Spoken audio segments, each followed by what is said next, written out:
अगर कोई इंसान गरीब हो तो लोग उसे मजबूर कहते हैं, लेकिन अगर वही इंसान भरोसे का गलत फायदा उठाने लगे तो उसे क्या कहेंगे?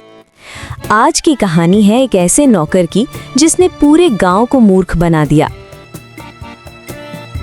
ये कहानी है एक गांव के मिस्त्री कालू की।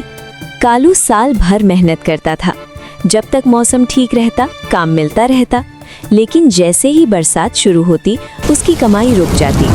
घर में उसकी पत्नी गौरी थी, जिसका गुस्सा भूख के साथ बढ़ जाता था। हर दिन खाली हाथ लौट आते हो, क्या ऐसे ही घर चलाया जाता है? कालू चुप रहता। वो जानता था गलती हालात की है, लेकिन मजबूरी की आवाज कोई नहीं सुनता। एक दिन गौरी ने साफ कह दिया, ऐसा काम ढूंढो जो कभी बंद ना हो। आज खाली हाथ लौटे तो दोबारा घर मत आना। कालू गांव-गांव भटकने लगा। तभी रास्ते में उसकी मुलाकात एक आदमी से हुई। तुम क्या काम करते हो? लोगों के घरों में सेवा करता हूँ। काम कभी खत्म नहीं होता। ये बात कालू के दिमाग में बैठ गई।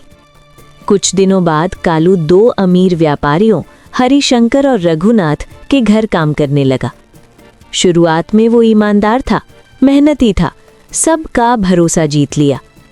लेकिन महीने के आखिर में जब जेब खाली रहती तो गौरी के ताने फिर शुरू हो जाते।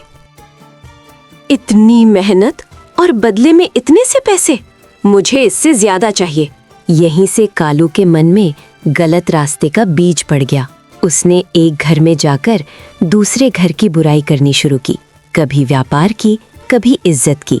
धीरे धीरे दोनों परिवारों में दूरी और शक पड़ने लगा। फिर उसने उनकी पत्नियों के बीच ईर्ष्या पैदा कर दी। बातें छोटी थीं, लेकिन जहर भरी थीं।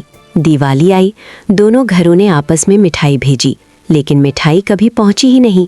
कालू ने दोनों तरफ से अपना पेट भर लिया और दोनों परिवारों को लगा दूसरा पक्ष ही नीच है।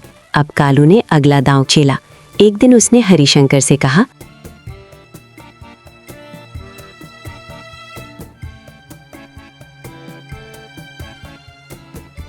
मेरी पत्नी बहुत बीमार है, इलाज के लिए मदद चाहिए।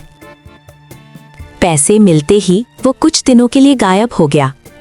पंचायत हुई, लेकिन सबूत नहीं थे। कालू फिर बच निकला।